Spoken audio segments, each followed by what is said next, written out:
1절부터 14절입니다. 스가랴 4장 1절부터 14절.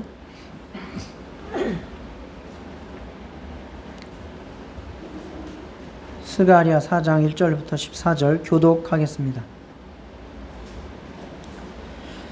내게 말하던 천사가 다시 와서 나를 깨우니 마치 자는 사람이 잠에서 깨어난 것 같더라.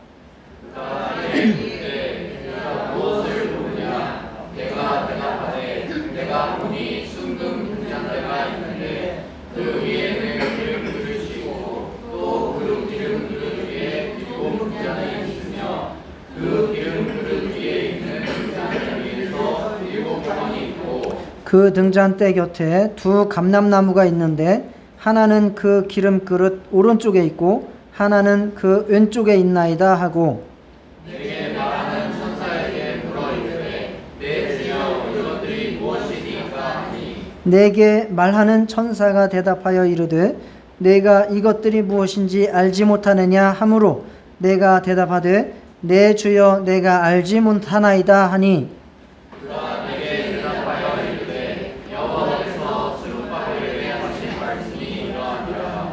만군의 여호와께서 말씀하시되 이는 힘으로 되지 아니하며 능력으로 되지 아니하고 오직 나의 영으로 되느니라.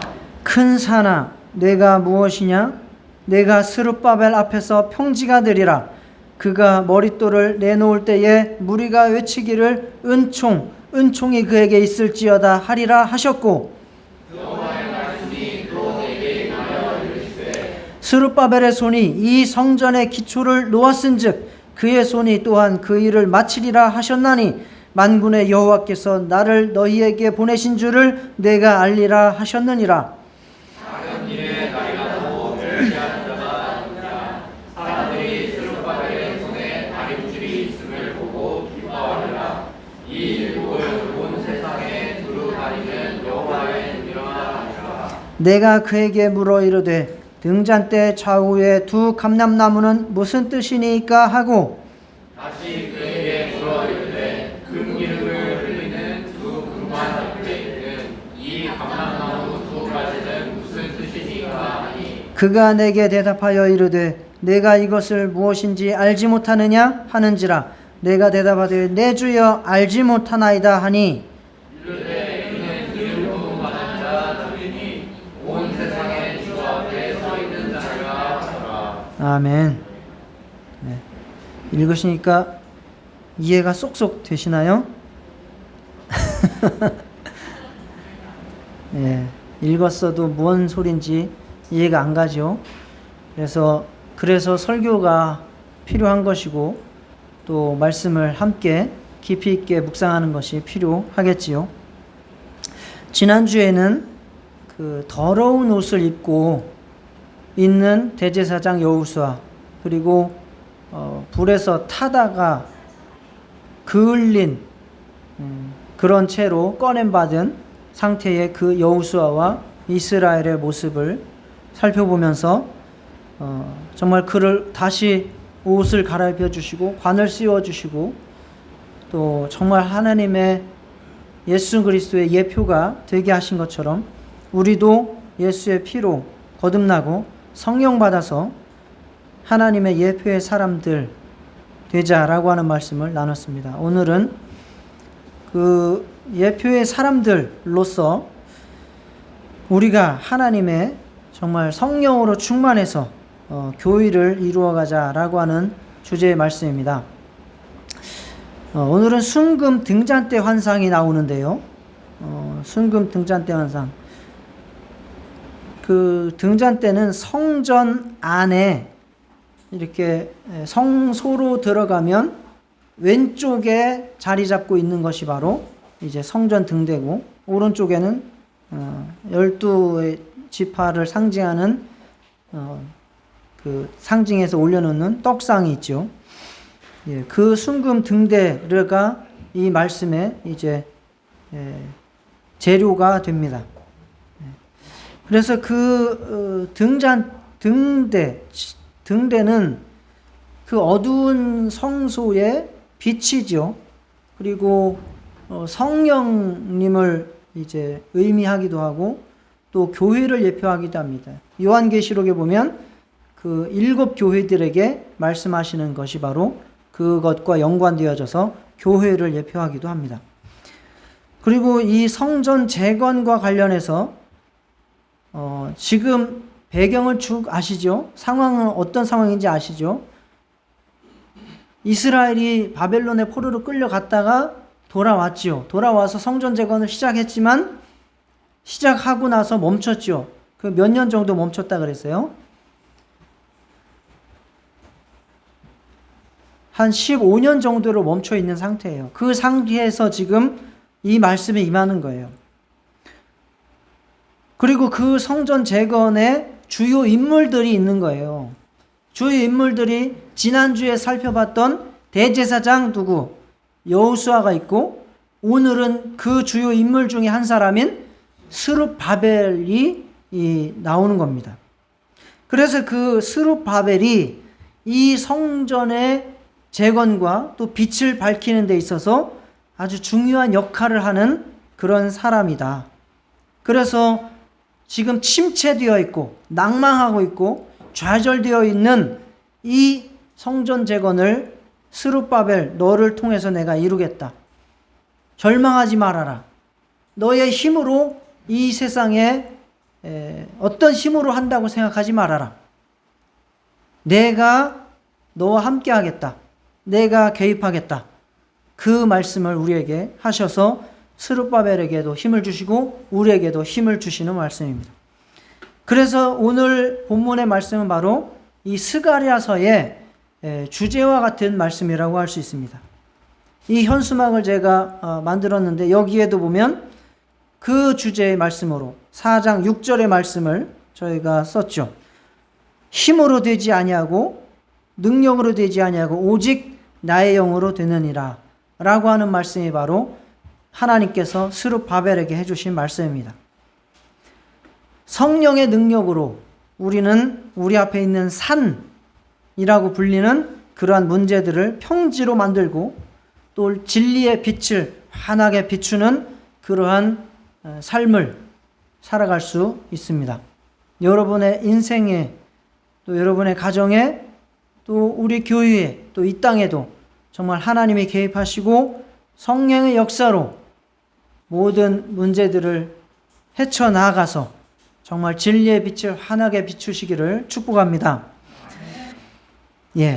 오늘은 이제 먼저는 그 전체적인 내용을 그 환상의 내용을 통해서 스가랴가 어떻게 묻는 믿음을 가졌는지를 살펴보고 그 다음에 그 환상을 보고 나서 이해를 잘 못합니다. 그러니까 그것을 이해하고 어떻게 우리가 적용할지를 살펴보고 마지막에 정말 우리에게 요구하시는 정말 성령님을 의지하는 믿음에 대해서 살펴보도록 하겠습니다. 자, 먼저 이제 환상의 내용을 살펴보겠습니다. 천사가 와가지고 스가랴를 깨웠어요. 이 스가랴가 이제 잠에서 깨어난 것 같더라 그랬어요. 이게 영적으로 충만해도 피곤해요. 이 환상을 지금 계속 보고 있잖아요, 스가랴가. 그러면 피곤해져요. 그러면 또 짜증이 나요. 기도해요, 사실. 그런 상황이기도 하고, 그리고 또 이제 그 상황이 답답한 상황에서 천사가 깨우는 것처럼 좀 무엇가 트인다라고 하는 의미를 보여주기도 하는 그런 말씀이고요. 그 환상을 보는데 순금 등잔대 환상이에요.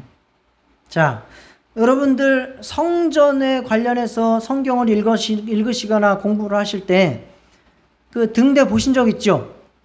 네, 이걸 이제 메노라라고 해요. 메노라. 그게 그 일반적으로 그냥 여기에 그림에 보면 요구만 있어요. 요구만. 이해가 가세요? 네. 받침대 있고 줄기가 7개 있고 그 줄기 끝에 등잔이 7개 얹혀져 있고 그 등잔대에다가 불을 붙이면 그게 이제 보통 성막 안에 있던 그 성전 등대예요.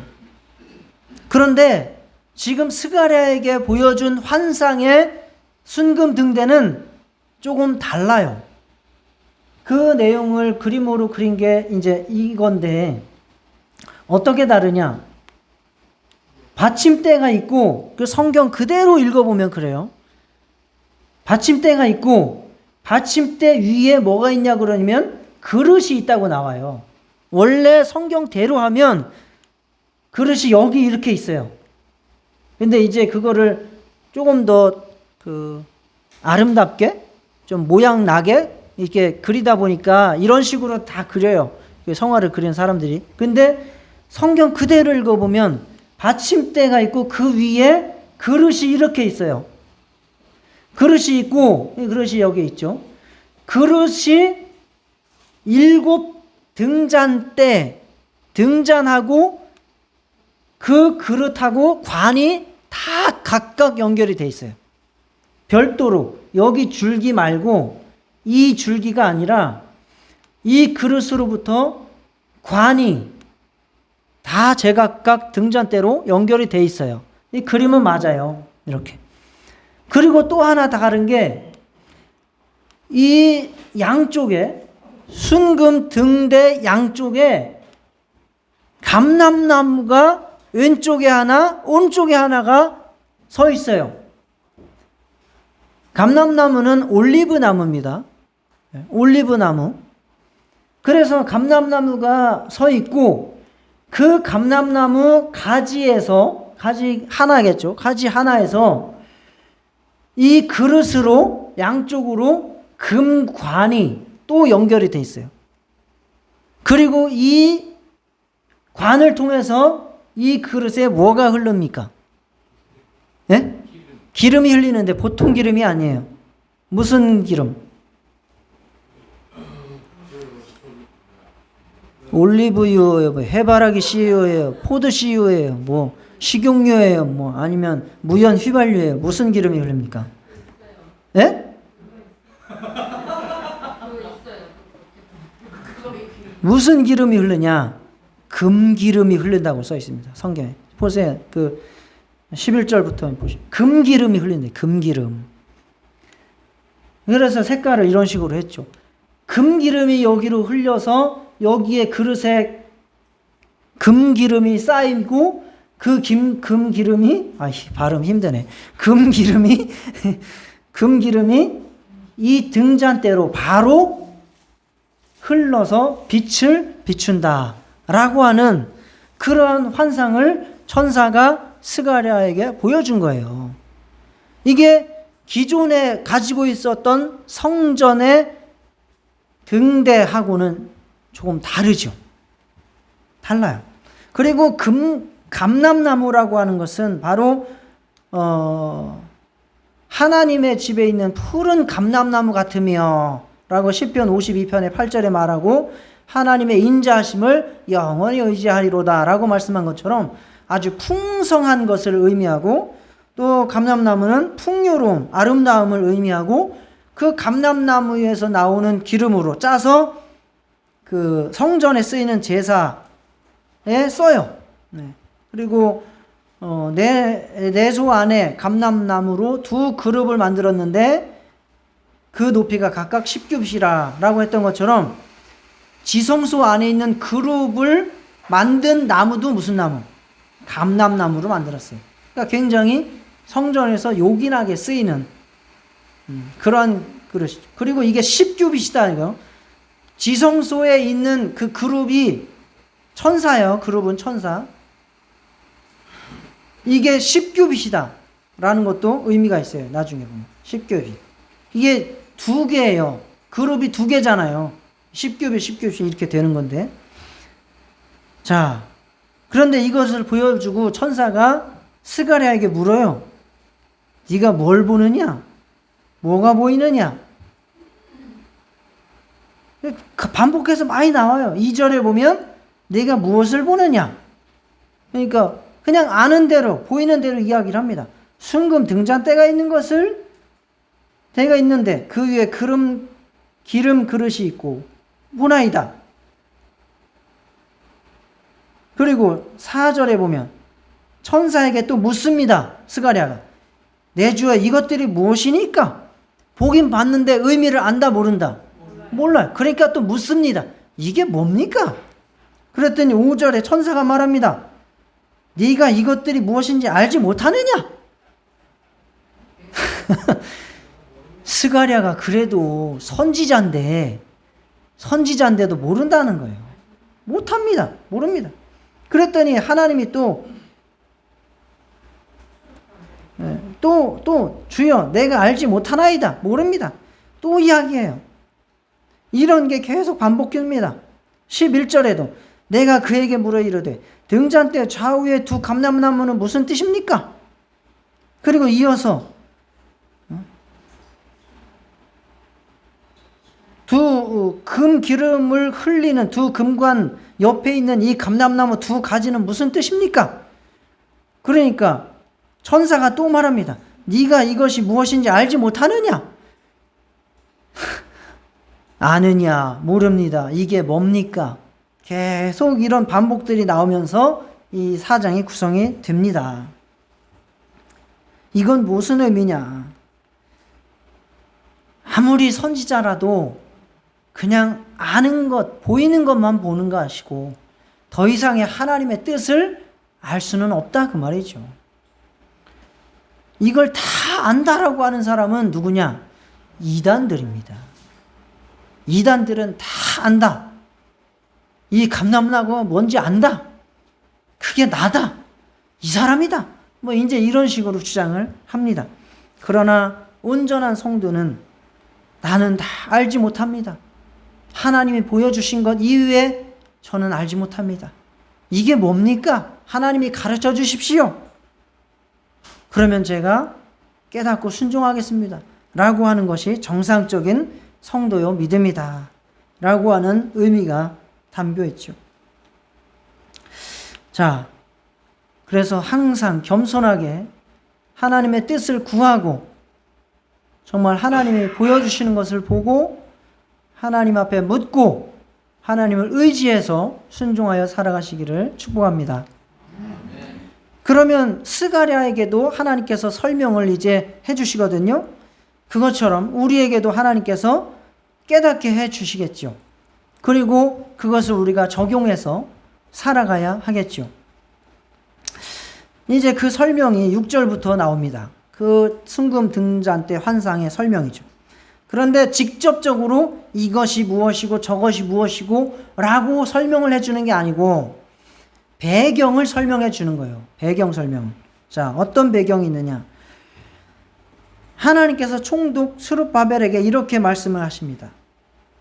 이게 그냥 직접적인 설명이 아니죠. 이는 힘으로 되지 아니하며 능력으로 되지 아니하고 오직 나 영으로 되느니라. 큰 산아 내가 무엇이냐? 내가 스룹바벨 앞에서 평지가 되리라. 그가 머릿돌을 내놓을 때에, 그가는 이제 스룹바벨이죠. 머릿돌을 내놓을 때에 무리가 외치기를 은총이 그에게 있을지어다. 그러니까 처음에 성전을 재건하기를 시작할 때에 그렇게 했다는 거죠. 은총이 그에게 있을지어다 하리라. 스룹바벨의 손이 이 성전의 기초를 놓았으니, 기초를 스룹바벨이다. 그의 손이 그 일을 마칠 것이다. 그러니까 지금 중단됐지만 끝까지 마치게 될 것이다. 그때에 나를 너희에게 보내신 줄 알리라. 하나님이 함께 하시는 줄 그걸 통해서 증거가 되리라. 작은 일의 날이라고 멸시하는 자가 누구냐? 지금 성전 재건이 미약하다고 그리고 뭐 중단됐다고 멸시하는 자가 누구냐? 사람들이 스룹바벨의 손에 다림줄이 있음을 보고 기뻐하리라. 다림줄은 실에다가 맨 밑에 납을 달고 줄을 달아가지고 상하에 직각을 맞추는 거예요. 그래서 그걸 따라서 벽돌을 올리기도 하고 집을 짓는 거죠. 건축을 하는 거죠. 다 그게 다림줄이에요. 이것은 정의와 공의, 하나님의 통치를 상징하는 것이죠. 그러니까 그런 것들이 있을 것이다. 그런 것들이 이루어지고 너희가 보고 기뻐하리라. 이 일곱은 온 세상에 두루 다니는 여호와의 눈이니라. 하나님의 완전한 영, 감찰과 이런 그 보상, 성령을 의미하는 것이죠. 일곱 눈. 그리고 감람나무에 대해서는 이렇게 말씀을 해주십니다. 기름 부음 받은 자 둘이니 온 세상의 주 앞에 서 있는 자니라. 라고 말씀을 해 주십니다. 이렇게 들어도 사실은 정확하게 설명을 잘 이해를 못 하실 거예요. 그래서 조금 더 말씀을 드리면, 이 환상을 보여줄 당시의 배경이 성전의 기초를 쌓아놓고 15년 동안 멈춰있는 상태다라고 하는 것을 기억하시길 바랍니다. 그리고 그 상태에 있어서 지도자, 스룹바벨이라고 하고는 지도자, 총독이에요, 총독. 그거는 이제 좀 이따가 말씀을 또 드릴게요. 그 사람도 좌절되어 있어요. 스룹바벨도 지금 좌절되어 있어요. 그리고 모든 백성들도 좌절되어 있을 뿐만 아니라 다 무관심하고 아예 무시하고 있습니다. 성전 재건에 대해서. 그리고 다른 사람들, 적들이죠. 이방민들은 계속해서 멸시하고 조롱합니다. 아이고, 너희들이 무슨 성전 재건을 해? 그거 한다고 뭐 며칠 깝치더니 뭐 참 이제 아무것도 못하네. 이제 다시 무너지겠네. 이렇게 조롱하고 비웃습니다. 그리고 사람들도 이거 우리가 짓다가 또 페르시아한테 반역자로 몰려가지고 또 망하는 거 아니야? 뭐 이런 두려움이 끝없이 몰려오고 있습니다. 그래서 현실적으로 성전을 재건한다라고 하는 것은 불가능한 상황이에요. 스룹바벨도 좌절돼 있고 모든 백성들로 무관심하고 두려움으로 꽉 차 있고 적들은 산같이 태산같이 높고 할 수 없습니다. 그런데 그 상황에서 하나님께서 스룹바벨에게 힘과 용기와 소망을 주시는 거예요. 어떻게? 하나님은 말씀하시는 거예요. 성전 재건 힘으로 되는 거 아니다. 능력으로 되는 거 아니다. 돈으로 되는 거 아니다. 군대로 되는 거 아니다. 사람이 많아서 되는 거 아니다. 의기력이 뛰어나서 되는 것 아니다. 어떤 출중한 사람이 있어서 그런 것으로 되는 것이 아니다. 무엇으로 되느냐? 나의 영으로 된다. 하나님께서 역사하시면 된다. 하나님이 일하시면 된다. 하나님이 개입하시면 된다. 내가 너를 통해 이루겠다 라고 스룹바벨에게 말씀하시는 거예요. 지금 이 시간에도 여러분에게 동일하게 이와 같이 하나님께서 말씀하시는 줄 믿으시기 바랍니다. 성전 재건을 방해하는 내 외부의 세력들은 무너져서 힘을 쓰지 못하게 될 것이다. 그랬잖아요. 큰 산아 내가 무엇이냐? 스룹바벨 앞에서 뭐가 되리라? 평지가 되리라.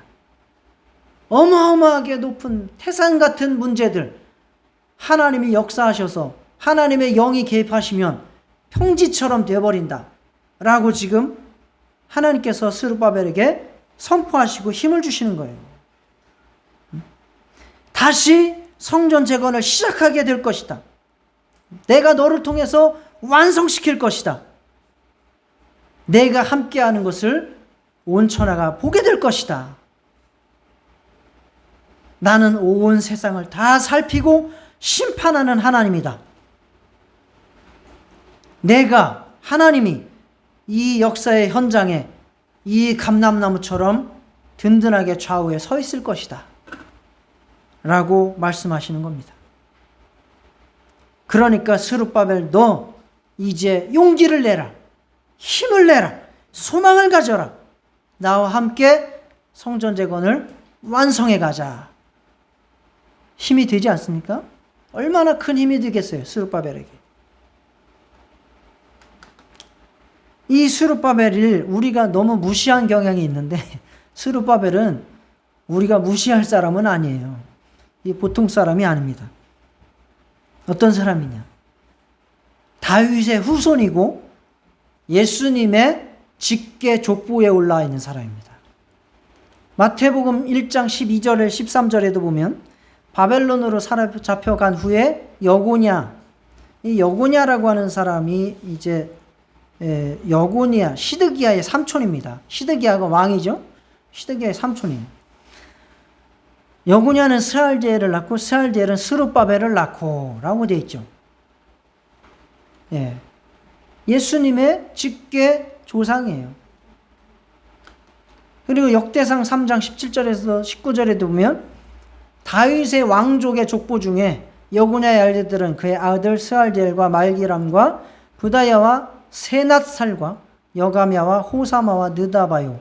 부다야의 아들들은 스룹바벨과 시므이요 라고 나오는 것처럼 왕이야, 왕.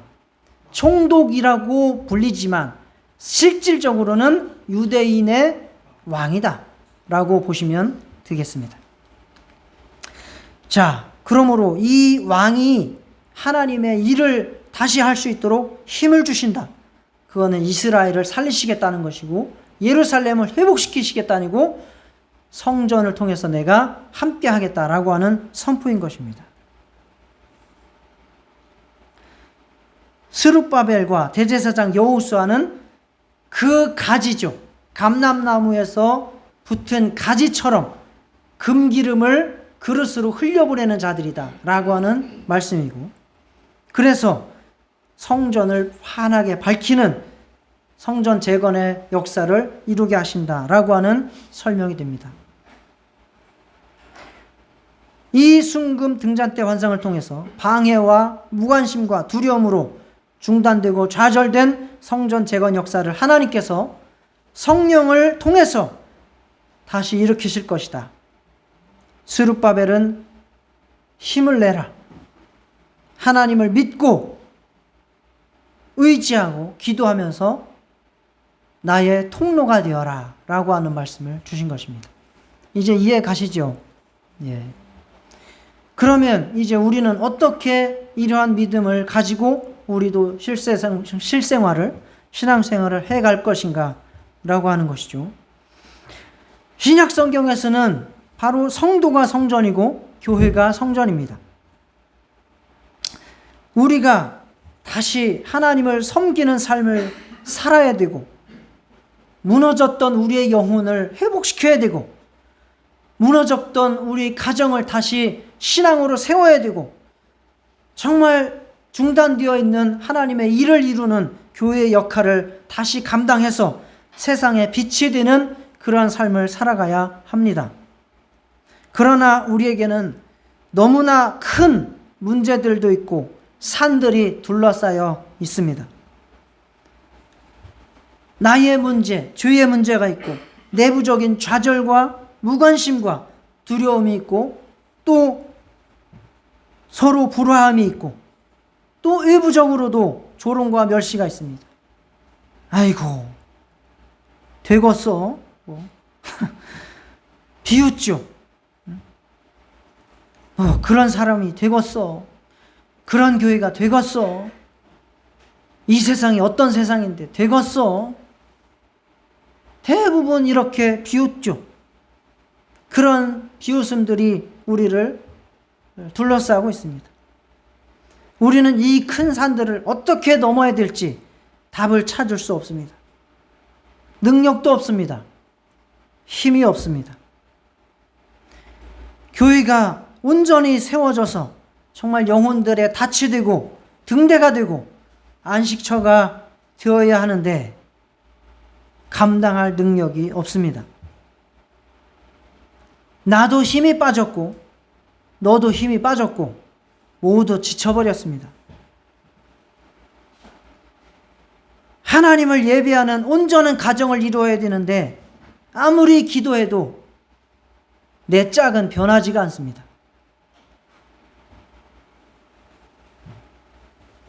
버텨도 변화가 조금도 기미도 안 보입니다. 나의 삶도 더 이상 하나님 앞에 쓰임받기를 포기해야 할까? 이제 자연인으로 산속의 사람으로 돌아가야 될까? 이런 좌절감과 포기와 낙심과 절망이 가득 차 있습니다. 그러나 하나님은 스룹바벨에게 말씀하시는 것처럼 지금 우리에게도 동일하게 말씀하십니다. 왜 낙심하느냐? 하나님의 일이 네 힘으로 될 것처럼 왜 네가 좌절하느냐? 네 힘으로 될 것 같으냐? 돈으로 될 것 같으냐? 사람으로 될 것 같으냐? 라고 질문하십니다. 이 일을 시작하게 한 것도 나다. 지금 보잘것없다고 사람들이 비웃지만 반드시 너를 통해서 이루어지게 할 것이다. 힘이 아니라, 능이 아니라 나의 영, 성령으로 이룰 것이다. 저와 여러분은 이 말씀을 믿고 힘을 내셔야 합니다. 이것을 믿지 못하면 우리는 좌절할 수밖에 없습니다. 내가 한번 설교 잘하면 교회 부흥하겠네.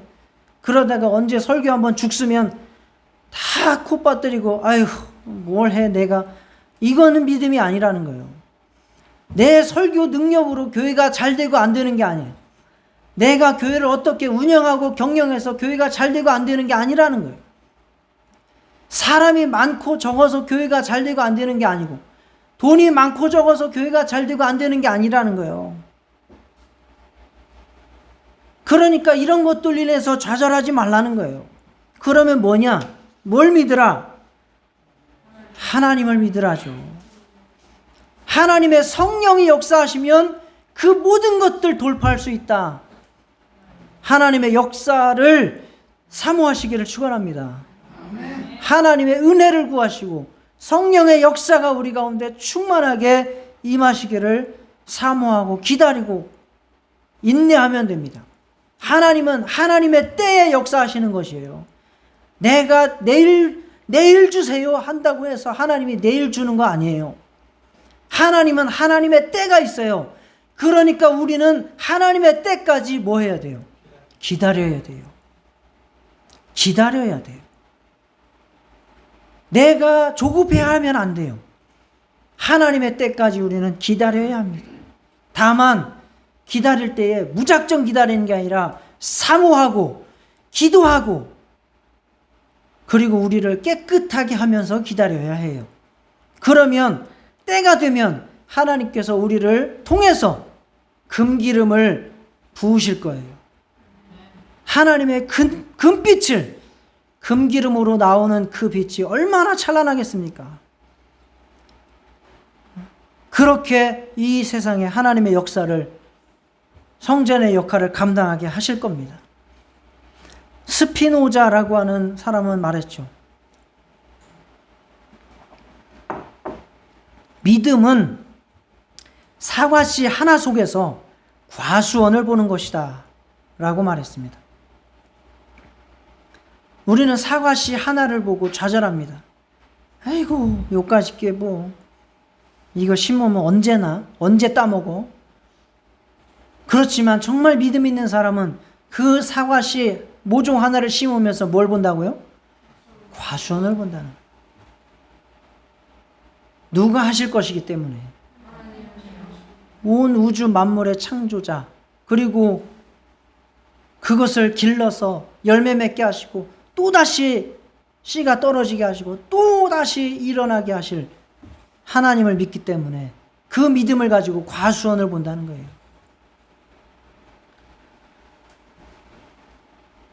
정말 지금 우리가 비록 연약하고 작을지라도 우리를 통해서 100년 후, 200년 후에 일어날 하나님의 역사를 볼 수 있는 정말 길고 높고 정말 넓은 안목을 가지시기를 소원합니다. 빌립보서 1장 6절에 우리 안에서 착한 일을 시작하신 하나님께서, 예수께서 그리스도 예수의 날까지 이루실 줄을 우리는 확신하노라 라고 말씀하셨습니다. 그때를 사모하면서 낙심하지 말고 기도하고 인내하면서 겸손하고 또 그렇게 우리를 깨끗하게 하면서 순종해 가시기를 축원합니다. 이 본문은 이단들이 굉장히 즐겨 쓰는 본문이에요. 감람나무가 누구냐? 두 감람나무가 누구냐? 신천지에서는 이만희가 하나고 또 다른 놈이 있어요. 그 전에 제가 신천지 강의할 때 말씀했는데 또 그놈이 한 놈이고, 그래서 두 감람나무가 자기다. 그리고 두 증인으로 나와요. 또 요한계시록에는 두 증인도 나와요. 또 두 증인이 누구냐? 이단들은 그게 자기다, 누구다, 사람이다, 이렇게 이야기를 해요. 그러나 11절부터 이 스가랴도 궁금했어요. 그게 그래요, 그런 내용이군요. 힘을 내야겠군요. 스룹바벨에게 힘을 실어줘야겠군요. 그것까지 이해가 했는데요. 그러면 두 감람나무는 뭐예요? 두 감람나무는 뭐예요? 그 감람나무에서 나온 가지하고 그 관은 뭐예요? 두 가지가 또 궁금했어요. 질문을 했습니다. 그랬더니 그 천사가 대답을 해줬는데 속 시원하지는 않지만 우리는 그 대답을 통해서 충분히 답을 얻을 수 있습니다.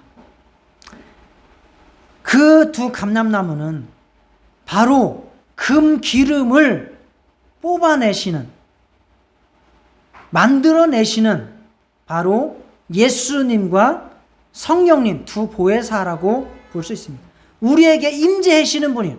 육신으로 임재해 주시는 예수 그리스도, 영으로 임재해 주시는 성령, 두 보혜사가 바로 두 감람나무입니다. 요한복음 15장 1절 잘 아시는 말씀이에요. 나는 포도나무요, 아버지는 뭐다? 나는 참 포도나무요, 내 아버지는 뭐다? 농부다. 맞아요. 하나님 아버지는 농부, 계획자, 설계자. 그리고 나는 지금 예수를 말씀하신 거죠. 나는 뭐다? 참 포도나무다. 나무예요. 감람나무처럼 그렇게 아버지께서 경영하시는 뜻을 따라서 하늘에 뿌리를 두고 그 하늘에서부터 금기름을 생산해 내시는 분이 바로 예수 그리스도 성령님, 즉 두 감람나무입니다. 그러면 스가랴가 또다시 물었던 것처럼 그 나무에서 나오는 가지와 금관은 뭡니까?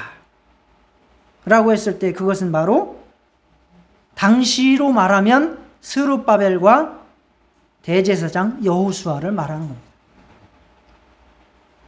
하나님으로부터 가지처럼 나와서 그 가지에서 열매를 맺고 그 열매에서 기름을 짜는 거죠. 바로 스룹바벨과 대제사장 여호수아가 하나님의 말씀을 순종해서 가지가 되어서 금 그릇으로 기름을 흘려보내는 통로가 되는 사람들입니다. 자, 요한복음 15장 5절을 우리도 같이 한번 읽겠습니다. 시작. 나는 포도나무요, 너희는 가지라. 그가 내 안에, 내가 그 안에 거하면 사람의 열매를 많이 맺나니 나를 떠나서는 너희가 아무것도 할 수 없음이라. 똑같은 형상입니다. 감람나무이신 예수님과 성령께 우리가 가지처럼 붙어 있어서, 그래서 거기로부터 양분을 받고 그래서 열매를 맺어서 그 기름을 가지고, 열매를 가지고 이 세상을 밝혀야 되는 것이죠. 자, 다시 한번 정리를 하면 바로 두 감람나무는 신약에서 완성된 기름 부음 받은 자, 왕과 선지자, 대제사장, 삼중직을 완성하신 예수 그리스도, 그리고 그 기름 부음의 실체이신 성령님이시고, 그리고 거기에 붙어서 신령한 은총과 능력과 성령을 흘려보내는 가지와 관들인 우리의 모습을 보여주시고 있는 겁니다. 요즘 다 물가가 올라서 힘드시죠?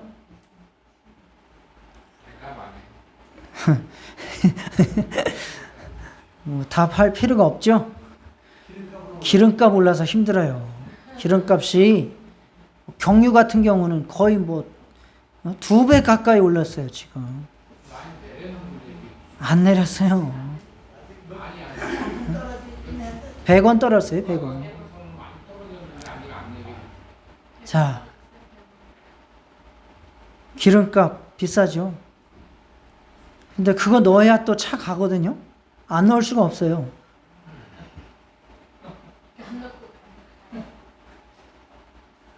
자, 하나님께서 우리에게 넣어주시는 기름은 무슨 기름? 금기름. 금기름이에요. 휘발유값하고 금기름하고 가치를 한번 비교해 보세요. 휘발유 1리터에 얼마? 무연 고급 휘발유 넣으면 한 2,600원, 700원 하겠죠. 금 1리터 하면 얼마쯤 될까요? 금 1리터.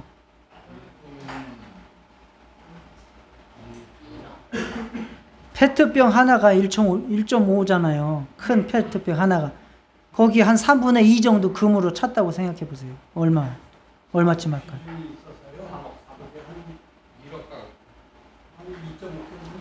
네. 그냥 제가 상상을 해본 거예요. 휘발유값 비싸다 하면서 그거 가지고 일하듯이 여러분이 영적으로 성령을 순종하는 일들은 바로 그와 같이 가치 있는 일들이라는 거예요. 금기름을 내가 받아서 흘려보내고 그 금기름을 통해서 이 땅에 하나님의 빛을 밝히는 일을 저와 여러분들이 하고 있는 거예요.